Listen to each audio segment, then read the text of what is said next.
Ok. Boa noite a todos, todas e todos vocês. Que prazer imenso podermos estar aqui juntos e juntas.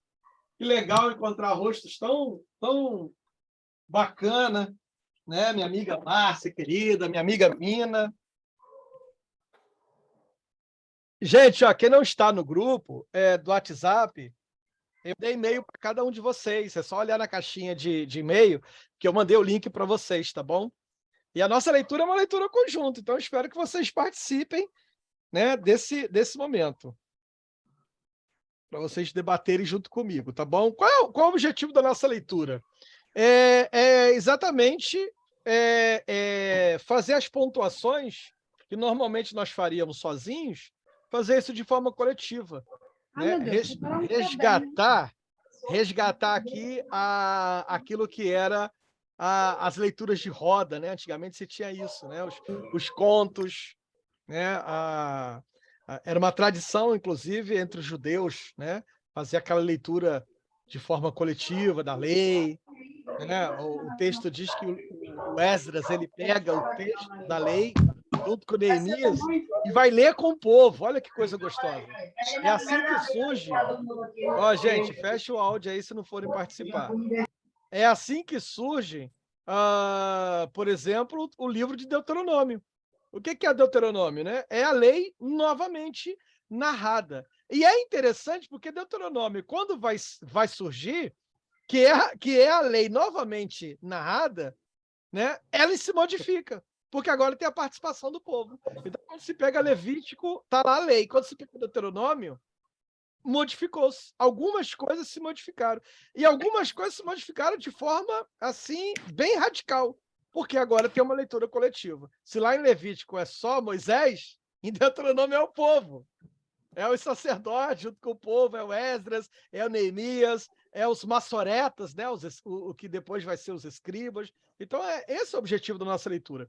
Quando eu escolhi Bell Hooks, não é uma escolha sem uma intenção, né? Escolher Bell Hooks é extremamente necessário, importante, faz parte das minhas pesquisas.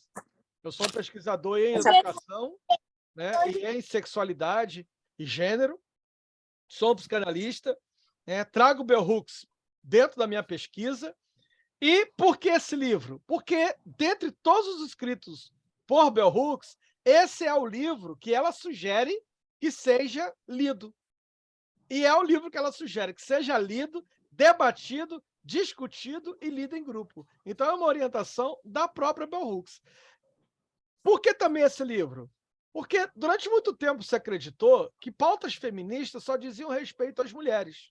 E Bell Hooks contesta isso. Por isso o título, somos todos, né? O feminismo é para todo mundo.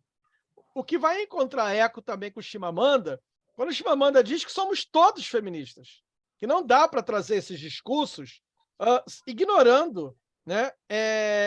Ignorando a participação, inclusive, dos homens. Essa questão também é interessante, porque também vai encontrar eco com vamos dizer assim, a Bell Hooks não está sendo inédita nesse aspecto. Né? A Bell Hooks está sendo inédita, Chimamanda está sendo inédita. Não estão sendo inédita. Isso você já encontra, essa fala você já encontra presente lá em Simone de Beauvoir. Simone de Beauvoir, quando ela escreve o Segundo Sexo, que é um clássico, né, da literatura, quem ainda não leu, por favor, leia. Inclusive a Djamila Ribeiro, no livro Pequeno Manual Antirracista, faz questão de citar isso, lá na página 25, para quem tem um livrinho, também é importantíssimo. Lá na página 25, está aqui sublinhadozinho, ela diz o seguinte: Simone de Beauvoir afirmava que não há crime maior do que destituir um ser humano de sua própria humanidade, reduzindo a condição de objeto. E aí ela coloca que, para que você possa, de fato, desconstruir, e aí ela coloca aqui, Simone, fazendo referência lá na página 22, quando ela faz referência a Stendhal, que é um outro autor da literatura que eu sou apaixonado, né? Aliás, um dos livros dele que eu mais gosto é O Negro e o Vermelho, né? É um livro do Stendhal maravilhoso na literatura clássica. leitura obrigatória para gente que gosta de literatura. Aliás, eu nem sei quem é que não gosta de literatura, né? Quem não gosta de literatura não tem alguma coisa a menos aí que precisa levar para análise. Ela, quando cita Stendhal, ela diz o seguinte, ó, ela admirava demais o Stendhal, a Simone de Beauvoir, exatamente porque ele atribuía humanidade às suas personagens femininas. Olha que aquilo que ela vai dizer lá na página 25 que eu li para vocês, né? Quando ela diz que não há crime maior do que destituir o ser humano da sua humanidade, reduzindo a uma condição de objeto. Então ela está dizendo, olha, quem reduz a humanidade de alguém a uma condição de objeto comete um crime, não existe crime maior do que isso. E aí ela vai dizer, Simone de Beauvoir vai dizer, que ela admirava demais Stendhal, porque ele dava às suas personagens femininas, ele atribuía humanidade. E aí a Simone de Beauvoir diz o seguinte, um homem que enxergue a mulher como sujeito e não como objeto, pode ser considerado feminista. Isso é muito interessante. Eu queria, antes de iniciar a nossa leitura, eu queria trazer isso para vocês, porque eu achei isso fantástico, sabe? Onde a gente vai encontrar eco disso? Olha, a gente vai encontrar eco disso, e eu estou me lembrando agora, senão eu teria separado o livro para mostrar para vocês, mas tem um livro da Júlia Kristeva, está logo aqui atrás, deixa eu ver se eu consigo pegar, tem um livrinho da Júlia Kristeva, muito interessante, que é um livro onde ela está construindo a biografia, está aqui, ela está construindo a biografia da Melanie Klein, né? O gênio feminino, a vida, a loucura e as palavras. E aí tem uma parte desse livro aqui, quando ela está construindo essa biografia, que ela diz assim, a Melanie Klein chega a questionar se seria possível um homem atender uma mulher. Seria possível um homem fazer análise, né, de uma mulher, ou uma mulher fazer análise com um homem? Não teria aí algum prejuízo nas questões de pautas feministas, alguma coisa nesse sentido? E a Júlia Kristeva diz, né, o seguinte, que a Melanie Klein, ela vai trabalhar, quando ela trabalha as questões do feminino, né? Inclusive um texto fantástico, quando ela fala sobre a sexualidade feminina e a sexualidade masculina, e ela vai trabalhar o seio sempre recomeçado. Eu escrevi um artigo, inclusive, com esse tema, o seio sempre recomeçado. No universo kleiniano, nunca é demais repetir, é um universo dominado pela mãe. Se o universo freudiano é um universo dominado pela figura do pai, né? No universo kleiniano, é um universo dominado pela mãe. Então, você tem aí uma sexualidade feminina muito presente na teorização de Melanie Klein. E aí ela diz o seguinte, quando se trabalha a sexualidade masculina, e olha que coisa interessante, ela coloca que quando se trabalha a sexualidade masculina, a base da sexualidade masculina, na teoria kleiniana, também é a sexualidade feminina. De tal maneira que a Melanie Klein diz que quando há uma relação sexual entre um homem e uma mulher, isso é muito interessante. A Júlia Kristeva faz questão de citar. Quando há uma relação sexual entre um homem e uma mulher, e a mulher contrai a vagina no ato da penetração, o pênis ali perde a função de pênis, se transforma em seio. Olha que coisa interessante, Márcia. O pênis se transforma em seio, porque o ato de chuchar é o ato oral, é o ato do seio. De tal maneira que ali não é um homem e uma mulher, é uma mulher e outra mulher. É o feminino do masculino que se encontra com o feminino na mulher. E aí a Melanie Klein, isso é revolucionário, gente. A gente está falando de Melanie Klein lá atrás, isso é revolucionário. E aí a Júlia Kristeva diz que um homem que trabalha e aceita e trabalha na clínica as suas questões femininas, a aceitação do feminino em si, que não tem nada a ver com a questão dos arquétipos lá em Jung, né? O ânimo, não é nada disso, mas é a aceitação da homossexualidade mesmo, dessa coisa toda, daquilo que é a bissexualidade humana, né? Que não é uma oposição masculino contra o feminino, não é isso. Essa dicotomia, não é essa dicotomia, sabe? Do masculino versus o feminino, não é isso que está em Melanie Klein, não tem dicotomia em Melanie Klein, mas o feminino e o masculino que é uno, é uma coisa só. É aquilo que lá na teologia vai estar como andrógeno, é a Lilith e o Adão. É uma coisa só, é antes da Eva, é antes da maternidade. É uma coisa só. É uma sexualidade que só é completa se os dois estiverem presentes. E aí a Melanie Klein diz que quando isso está presente no homem, esse homem passa a enxergar a mulher não mais como objeto, passa a enxergar a mulher como um sujeito. Então, a capacidade de enxergar uma mulher como sujeito no homem nunca vem da masculinidade, sempre vem da feminilidade desse homem. Isso é fantástico, gente. Essas leituras são fantásticas, porque é a partir daí que a gente tem a possibilidade da desconstrução de uma masculinidade hegemônica. Ainda hoje, Márcia, quando a gente fala da desconstrução do patriarcado, tem gente que pira. Entendeu? Porque não consegue pensar um outro lugar que não seja lugar falocrático, que não seja lugar do falo, da hierarquia, né? Por isso o retorno do militarismo, por isso esse quebra-quebra todo, por isso o nazifascismo, porque é exatamente a negação da alteridade, é exatamente a negação do outro enquanto sujeito, é colocar a mulher no campo da submissão, colocar a mulher no campo da subserviência, né?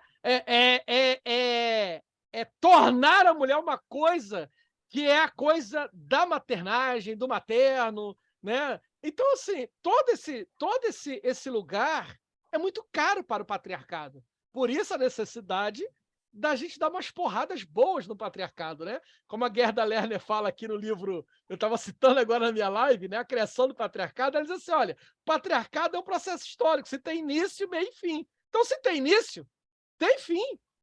Tem fim. Mas não se faz isso sem o mal-estar. E olha, para nós que somos psicanalistas, como é caro para nós o mal-estar. Eu, quando vejo psicólogo falando, gente, vamos produzir bem-estar, chega a me dar um ranço aqui dentro de mim. Porque, porque sem o mal-estar não tem arte, sem o mal-estar não tem a cultura, sem o mal-estar não tem nada. Então não é produzir o bem-estar, né? A gente tem que produzir bem-estar. A gente tem que aprender a lidar com o mal-estar, a gente precisa aprender a lidar com a morte, a gente precisa lidar com a finitude, a gente precisa lidar com o outro que impõe limites, né? A base do nazifascismo é exatamente a dificuldade de lidar com o limite, com a lei, com o outro. A gente tem dificuldade de olhar para essa galera e dizer são terroristas. A gente, não, eles estavam enganando. Não, são terroristas, como vai dizer Marcuse, como vai dizer o Adorno. Tem um propósito, tem uma intenção. Não é uma coisa de afeto, é uma coisa racional. Estava com propósito, tinha objetivo. Então, a gente precisa aprender a nomear. É isso, dá nome. Então, por que ler Bell Hooks, Jairo? Por que ler esse livro? Para a gente aprender a dar nome. E como um psicanalista de base lacaniana, eu aprendi que o nome mata coisa. Então, vamos dar nomes, que é para a gente matar a coisa. Matar a coisa, matar o fascista dentro da gente, matar o machista que continua imperando, também nas mulheres, porque se tem uma coisa que a Simone de Beauvoir vai dizer é que o patriarcado não chegou onde chegou sem que não houvesse entre as mulheres aqueles que o defendessem.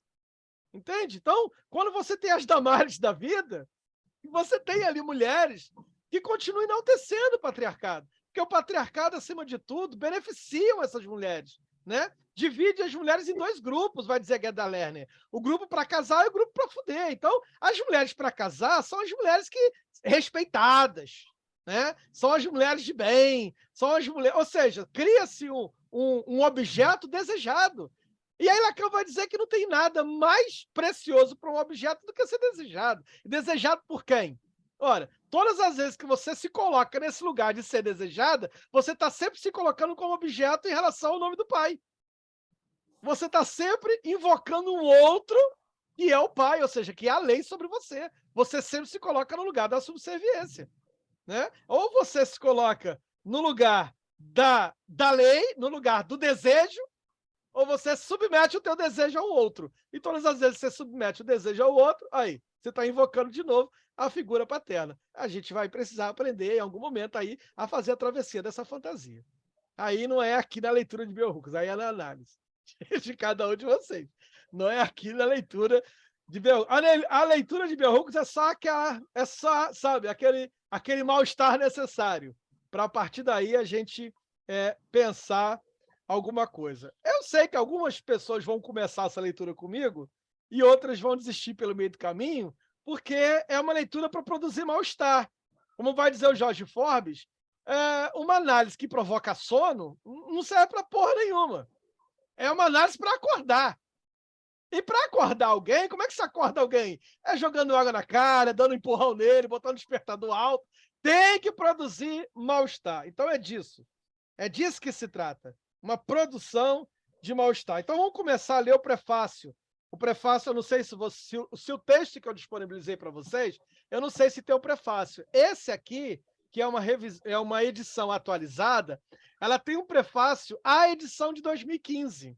Então, quem tem esse texto aqui, esse livro aqui, a gente vai começar lendo o prefácio da edição de 2015, que é quando o livro vai ser publicado em 2002. Olha que coisa interessante. E em 2015 vai ser publicada a segunda edição inglesa, né? Na qual, inclusive, se baseia essa tradução aqui. Envolvida com teoria e prática feministas por mais de 40 anos, tenho orgulho de dizer que a cada ano da minha vida, meu comprometimento com o movimento feminista e com o desafio de mudar o patriarcado se intensificou. Gente, vocês podem abrir o áudio aqui e me interromper a qualquer minuto, é uma leitura coletiva. Ó, Jário, eu achei interessante esse ponto aqui que queria acrescentar. Traz. Eu estou correndo porque a gente está no Zoom, e o Zoom é 1 hora certinho, porque às 21 horas eu tenho uma outra leitura, que é a leitura de Lilith. Porque esse ano é o ano da porrada no patriarcado. Então, a gente vai correr para ler Lilith. Toda segunda-feira, às 7 horas da manhã, eu estou no meu Instagram lendo Lacan, né? Um texto fantástico, Lacan, que é Estou Falando com as Paredes. E aí é uma outra leitura que eu estou fazendo no Instagram, porque eu adoro falar com as paredes. Então, vamos lá. Mais do que nunca, trabalho para compartilhar a alegria libertadora que a luta feminista traz para a nossa vida, de mulheres e de homens. Olha aqui, de mulheres e de homens, que continuam a trabalhar por uma mudança, que continuam a esperar o fim do sexismo, da exploração sexista e da opressão. Esse ponto aqui é importante, porque esse ponto aqui me lembra, sabe quem? Esse ponto aqui me lembra Riobaldo, falando lá no Grandes Sertões Veredas, que a gente não pode, né? Eu sempre digo o seguinte, eu jamais faria análise com um psicanalista que nunca tivesse lido Grandes Sertões Veredas. Para mim, se ele não leu, é a mesma coisa de não ter lido nada de Freud. Então, para mim, é a minha Bíblia. Grandes Sertões Veredas. Esse texto aqui, anote aí que é muito importante, que Riobaldo diz o seguinte, que as pessoas não estão terminadas. Ninguém está terminado. O Riobaldo fala isso. Ninguém está terminado. Todos nós estamos começados. E a gente continua aprendendo.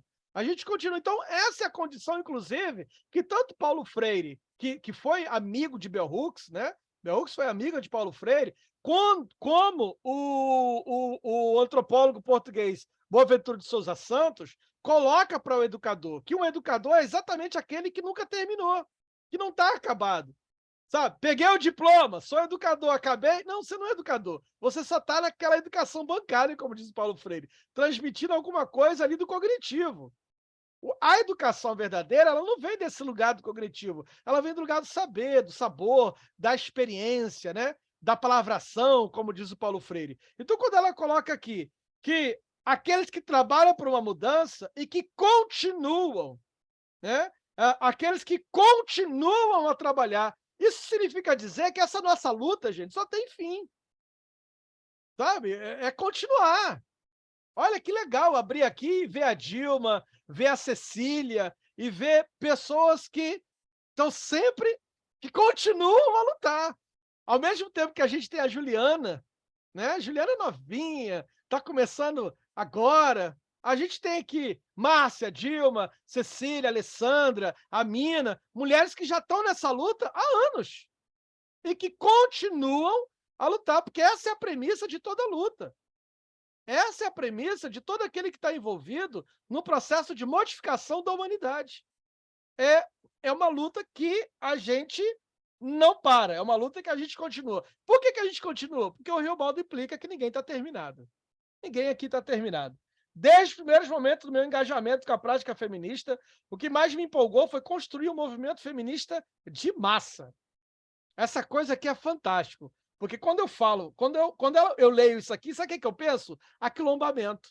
Isso aqui me lembra Abdias do Nascimento, isso aqui me lembra Beatriz, sabe? aquilombamento. O que é aquilombamento? Olha, lutar é bom, só que lutar sozinho cansa. Agora, quando vem alguém que pega na minha mão, quando vem um outro e fala, calma aí, tu vai apanhar, mas se tu ia levar 10 chibatadas, tu vai levar só 5, agora eu tô contigo aqui, vou levar as outras 5. Aí vem a Márcia, aí vem a Dilma, aí vem a Glaucia, aí vem a Isabel. Ou seja, se a gente se aquilomba, a gente sofre menos, porque é sofrimento compartilhado. E a gente também tem mais alegria, porque também é alegria compartilhada. Eu aprendi dentro da dogmática teológica, lá com Paulo Freire, que a alegria compartilhada se multiplica e sofrimento compartilhado se divide. Então a gente sofre menos e se alegra mais. Olha que coisa interessante. A gente sofre menos. Isso é um princípio, inclusive, espiritual em Paulo. Quando Paulo diz alegrem-se com o que se alegra e chorai com os que choram. Porque quem chora com quem chora diminui um pouco o sofrimento. E quem se alegra com quem se alegra multiplica a alegria, multiplica a felicidade. Felicidade é contagiosa. Felicidade é contagiosa. Então, o aquilombamento, ela está no processo que vai dizer a Beatriz. O que diz a Beatriz? Cada cabeça de um negro é um quilombo. É isso que diz a Beatriz. Ou seja, o que significa dizer? Que a gente tem aqui 1000 coisas na nossa cabeça, né? Como vai dizer o Paulo Freire, como vai dizer o Rubem Alves, a gente não é casa, a gente é um albergue. Então a gente precisa trabalhar essas coisas todas que estão na nossa cabeça, que não é só eu, também tem os outros que estão aqui dentro, inclusive os outros que eu não reconheço, o estranho, que eu coloco como um outro que me incomoda. É preciso organizar tudo isso, porque se a gente não se organiza nesse aspecto, a gente cai no engodo da massa. A gente cai na sedução do fascismo. Qual é a sedução do fascismo? A sedução do fascismo é o oposto do aquilombamento, é a individualização, que é a proposta do capitalismo. É a meritocracia, é a individualização, é a conquista do 1 a 1, entende? É um Deus que atende você se você pagar mais. Então, toda a proposta do capitalismo, que é tornar você individual, e ao individualizar você, jogar você na massa, porque olha como é o inverso, Márcia. Eu te individualizo para que você perca a singularidade. Eu te individualizo para que você se torne um com a massa. Não é à toa que quando Lacan vai trabalhar a questão da massa, qual é o texto que Lacan pega? Gênesis. Lacan vai pegar o texto da Torre de Babel, quando ele vai falar sobre o fazer um. Lá no início, quiseram fazer um, juntaram uma torre. O que Deus faz? Nada de um. Vai lá e estabelece Babel. Babel é a singularidade. Eu preciso aprender a língua da Márcia. Eu preciso aprender a língua da Dilma. Eu sou obrigado a aprender a língua da Alessandra, porque isso é Babel. O Babel é a alteridade. O Babel é o outro. Isso é Babel. Nada mais anticapitalista do que Babel. Entende? Então, a proposta da Bell Hooks, quando ela fala sobre massa aqui, né, o movimento feminista de massa, não é um movimento onde, onde uma mulher, ao entrar nessa massa, perde a sua singularidade, de forma nenhuma. Quando ela coloca aqui o movimento feminino de massa, essa frasezinha aqui, você pode escrever embaixo aí, ó. Você pode colocar aí do lado aí, Vilma Piedade, quando traz o conceito de dororidade. Entende? Se lá no feminismo branco, né, das mulheres brancas, você tem a sororidade era incapaz de incluir o sofrimento das mulheres negras. Por isso, Vilma Piedade vai construir o texto da dororidade. Então, o movimento feminista de massa é um movimento onde sororidade está presente, mas a dororidade também está. Então, não é um movimento onde as mulheres se perdem, ao contrário. É um movimento que tende a resgatar a singularidade de cada um. Isto é o quilombo. Isso é um aquilombamento. E aquilombamento é isso, né? Não é à toa que a Beatriz dizia que para criar uma criança é preciso todo uma tribo. É preciso todo um quilombo. A educação é uma educação do quilombo. Nada mais anticapitalista do que isso. Fala, Márcia.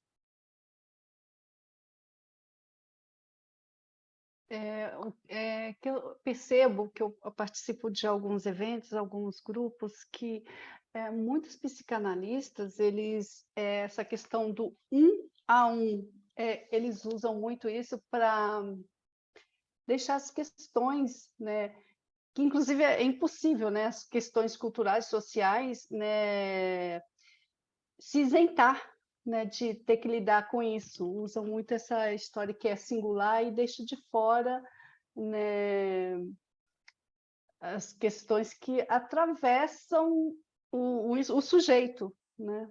É meio e consegue transformar isso num discurso um tanto quanto fascista, né? Você demorou para dizer exatamente essa palavra. Tem que invocar mesmo. A Fascista. gente não tem que ter Não, medo de mas dizer isso, não. eu falo, É isso mesmo, é isso aí eu fascista. falo, é É fascista. fascista. É isso aí. Uhum. Quando Marcuse vai denunciar a sociedade unidimensional, né, como uma sociedade cerceadora da liberdade e do processo da singularidade, ele vai falar que essa é uma sociedade com traços totalitários.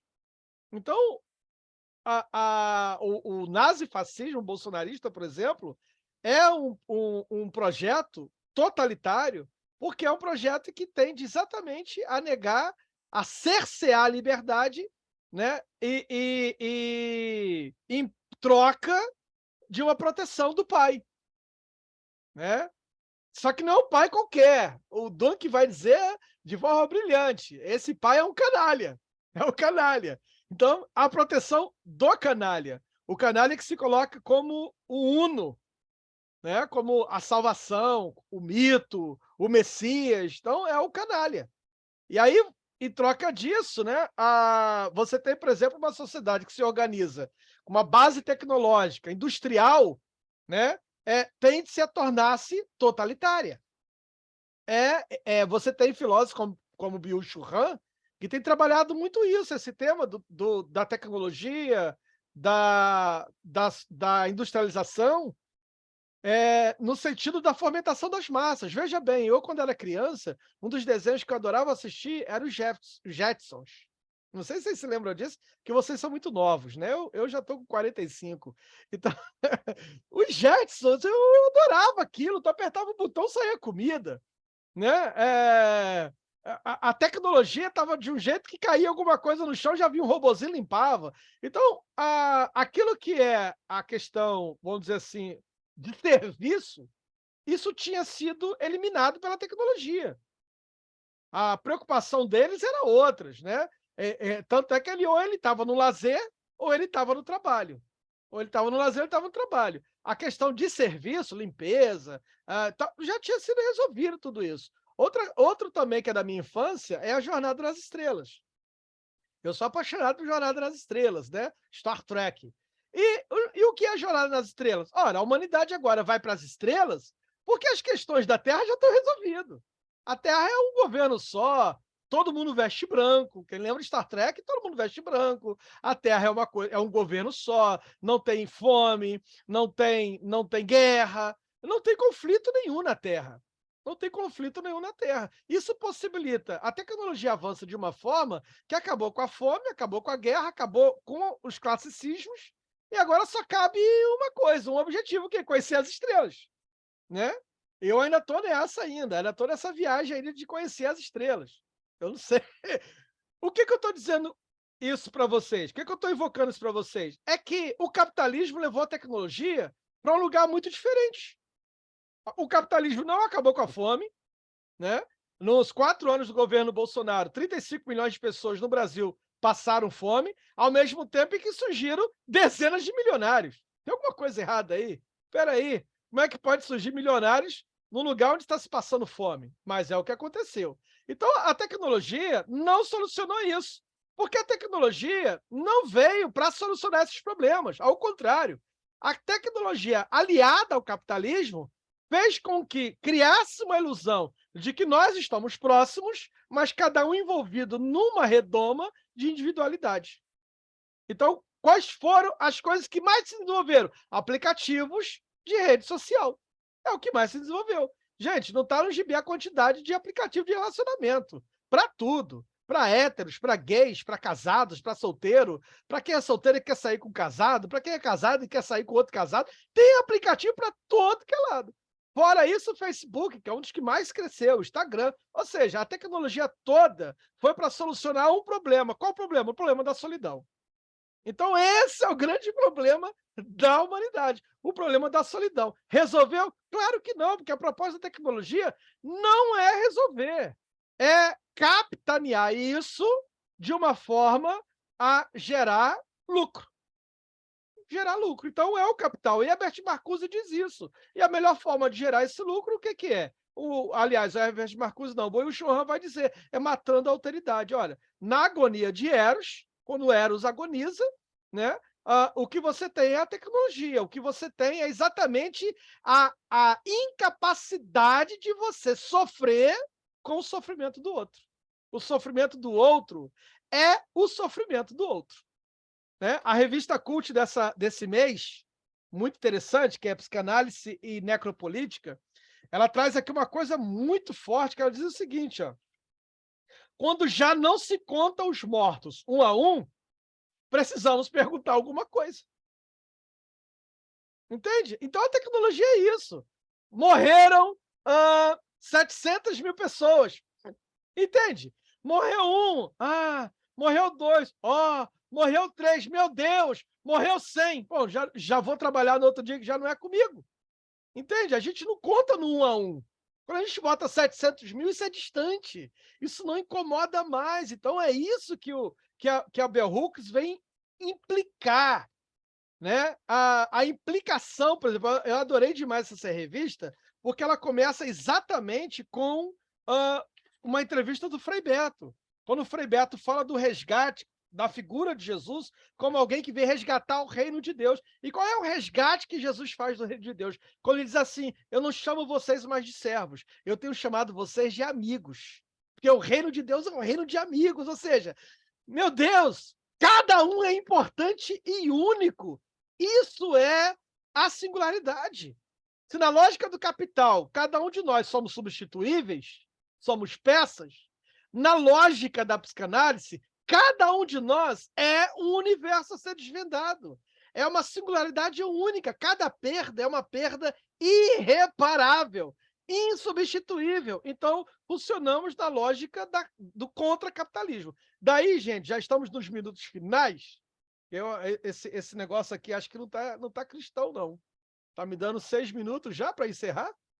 Meu Deus do céu, esse Zoom aqui não tá cristão, não. Daí que na lógica da psicanálise, a singularidade ela é antifascista. Não dá para ser psicanalista e ser fascista, não dá para ser psicanalista não se implicar com o feminismo, não dá para ser psicanalista não se implicar com a necropolítica, não dá para ser psicanalista e não se implicar com essas questões, que são as questões que mantêm acesa a chama da singularidade. Essa é a palavra, singularidade. O que é singularidade? É aquilo que torna você único nesse mundo, sabe? Nesse aspecto é o Pequeno Príncipe, né? Você é único. Você é único nesse mundo. Acho que esse é o lema do Pequeno Príncipe. Se a gente fosse resumir o livro Pequeno Príncipe, seria isso. A descoberta que a rosa dele era única no universo. Daí ele fala, eu preciso voltar para o meu planeta. Ela era chata? Era, mas era a minha rosa. Então eu tenho que voltar para o meu planeta. Entende? Essa coisa da singularidade. Lembrando o Pequeno Príncipe, eu me lembro da visita dele a um planeta onde tinha um homem roxo, que se achava importante pra caramba e contava o dinheiro o dia inteiro e dizia para si mesmo, como eu sou importante? E aí ele fala, eu lamento muito, ele nunca cheirou uma rosa. Nunca cheirou uma flor. Então o feminismo é isso, sabe? Quando a Bell Hooks fala dos engajamentos dela, ela diz assim, ó, aos 20 anos de idade, ela acreditava que o movimento feminista para a justiça social poderia mudar todas as vidas. Trabalhei para criar maneiras de levar o significado do pensamento da prática feminista a um público maior, às massas. Ainda que grande parte do meu trabalho tivesse alcançado o pessoal que até então não havia pensado sobre o feminismo, sobretudo o pessoal negro, o fato de ter escrito quase todo o meu trabalho quando eu era estudante ou professora, significava que ele nem sempre alcançou um grande público. A principal maneira do público leitor tomar conhecimento de um livro é vê-lo exposto nas livrarias ou lendo resenhas sobre ele. Então, quando uma obra é dissidente progressista, dificilmente essa obra é resenhada nos meios convencionais.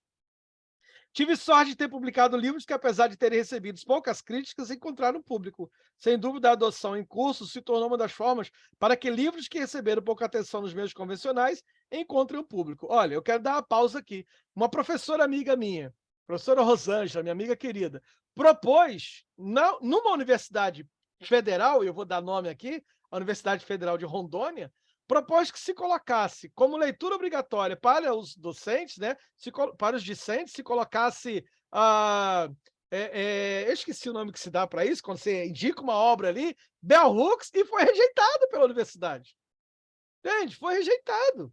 Gente, a gente está no século XXI e Bell Hooks foi rejeitado. Disse, não, Bell Hooks não é educadora. Bell Hooks não é educadora. Então, esse Bell Hooks não é educadora, eu não sei que Bell Hooks é. Mas uma universidade federal rejeitou a indicação do livro Bell Hooks lá no seu, né, lá nas suas leituras obrigatórias. Então veja como a gente tem muito trabalho a fazer. Lembrando que é Rondônia, lembrando que é o estado que mais deu voto para o cidadão. Então não é uma coisa sem intenção, entende? Não é uma coisa. Aliás, eu tive o privilégio, inclusive, de estar lá e ver pessoalmente esses acampamentos. Churrasco todo dia. Eu tive lá em Rondônia a convite da Universidade Federal, né, para estar disseminando. Aliás, a convite da professora Rosângela, né, do grupo Aldelorde, de pesquisa Aldelorde, tem algumas pessoas aqui do grupo de pesquisa, da qual hoje eu tenho o prazer de fazer parte, e ver exatamente isso. E sabe onde eu encontrei a pesquisa? Sabe onde eu encontrei a Bell Hooks? Nos grupos dissidentes. É ali que eu encontrei. Nos corpos desobedientes. Não está na universidade. Bell Hooks não estava na universidade. Bell Hooks nem foi convidado para entrar na universidade. Onde Bell Hooks estava? Nos corpos desobedientes das normas de gênero. Aí está lá Bell Hooks. Entende? Nos corpos divergentes, dissidentes, desobedientes, é onde está Bell Hooks. Então veja a importância da leitura desse livro. Ao longo dos anos, como a diversidade de vozes femininas e masculinas que se reúnem para debater, escrevendo as incríveis teorias feministas e de crítica cultural aumentou, e no meio acadêmico se tornou e tem se tornado o principal cenário da disseminação do pensamento feminista. Essa tendência tem causado um impacto positivo para estudantes da universidade, porque proporciona mais oportunidade para o pessoal descobrir o poder e o significado do pensamento e da prática feminista, mas tem impacto negativo no trabalho de aumentar o engajamento do grande público do movimento feminista. Eu quero parar aqui. Por que isso é importante? Olha, é muito importante ter a Juliana, é muito importante ter pessoas acadêmicas aqui, a Gláucia, é muito importante ter vocês aqui, mas o mais importante do discurso feminista é que ele alcance a dona de casa, as Marias lá do Milton Nascimento, entende? As pautas feministas, ela tem que estar sendo discutida dentro do trem, no metrô, sabe? Na comunidade religiosa, né? Eu sou fruto de uma SEB, de uma comunidade cristã de base, né? Eu sou fruto de uma SEB, onde a gente discutia política, onde a gente discutia reino de Deus, né? Eu tenho o privilégio de ter sido aluno de Leonardo Boff, Lina Boff, Rubem Alves, então eu tenho esse privilégio. E isso é importante. Esse é o objetivo, que vocês levem isso para o discurso de vocês, na casa de vocês, na mesa de vocês, na hora do almoço, do café, na hora que tá vendo Netflix, tem lá, passou um ato machista, opa, dá uma pausa no filme e discute aquilo. É isso que a gente precisa fazer, levar essas pautas para o dia a dia, para o chão de fábrica. Tá restando 1 minuto, eu vou ter que ver alguma outra coisa, porque esse negócio do Zoom aqui, tô achando que ele tá me sabotando. Eu acho que eu acho que não deu 1 hora, não. Pessoal, obrigado por cada um de vocês estarem aqui, tá bom? Até o nosso próximo encontro, que a gente vai estar começando em ponto, às 21 horas, em ponto, porque cada minuto aqui é importante. E espero vocês daqui a pouco para a leitura de Lilith. Ok. Até Beijo. lá. Beijo.